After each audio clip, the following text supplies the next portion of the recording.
ओम शांति। आजिर प्रातः मुरली 30/9/25 बाप दादा मधुबन।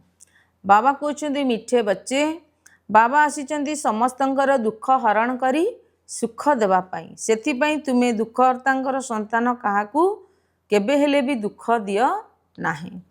प्रश्न उच्च पद पाउथिबा संतान मानकर मुख्य लक्षण कौन होइथिबो? उत्तर से माने सर्वदा श्रीमत पालन करुथिबे। सेकेंड केबे भी हट अर्थात जिद्दी करिवे नाही। तृतीय निजे ही निजकु राजतिलक देवाई भल भाव पाठ पढ़ी तीव्र बेगर आगक बढ़ुथिबे। 4 नंबर निजकु केबे हेले क्षति रे पकाइबे नाही। 5 नंबर समस्तଙ୍କ प्रति दयाशील एवं कल्याणकारी हेबे। सेमानଙ୍କ भितरे सेवा करिवार बहुत शौक थिबो। कौनसी निकृष्ट कर्म करिवे नाही कि लड़ई झगड़ा करिवे नाही। धारणा पाई मुख्य सारांश 1 नंबर यही संगम जुगरे बहुत साधारण भाव रहिबाकु हबो। काहेकि ना यह बनबाहरे अथवा बनवासरे बा वैराग्य वृत्ति रे रहिबार समय। एठारे कौनसी प्रकारर आशा रखिबार नाही। केबे भी नियमर उल्लंघन करिबार नाही। लड़ई झगड़ा करिबार नाही। 2 नंबर विनाश पूर्वर नुआ राजधानी स्थापन करने समस्त को बाबांगर संदेश देवाकू हबो।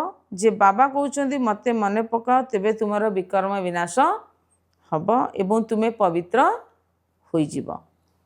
आजिर वरदान संतुष्टतार विशेषता द्वारा सेवा क्षेत्र में सफलता मूरत होउथिबा संतुष्टमणि भव। सेवार विशेष गुण है संतुष्टता। जदि सेवा नाम निजर एवं अन्य मानकर स्थिति को बिगाड़ी देउथिबो तेबे ए भली सेवा न करिबा भल। जेउठी निज उपरे बा संपर्क रे आसुथिबा आत्मा मानक उपरे संतुष्टता नाही से भली सेवा करिबा को मध्य फल प्राप्ति कराए नाही कि अन्य मानक मध्य फल प्राप्ति कराए नाही। सेथिपई प्रथमे एकांतवासी होई स्वपरिवर्तन द्वारा संतुष्ट मणिर वरदान प्राप्त करी तापरे सेवा क्षेत्र को आस तेबे जाई सफलता मूरत होई पारिबो। स्लोगान विघ्न रूपक पत्थर को भांगिबारे समय नष्ट न करी हाई जंप देई ताकू अतिक्रम करी जाओ। अव्यक्त इशारे एबे लगनर अग्नि को प्रज्वलित करी जोग को ज्वाला रूप कर। ज्वाला स्वरूप जोग करिया पई मन एवं बुद्धि को प्रथमे शक्तिशाली ब्रेक दरकार। द्वितीय मुड़ीबार शक्ति अर्थात संकल्प धारा को परिवर्तन करने शक्ति दरकार।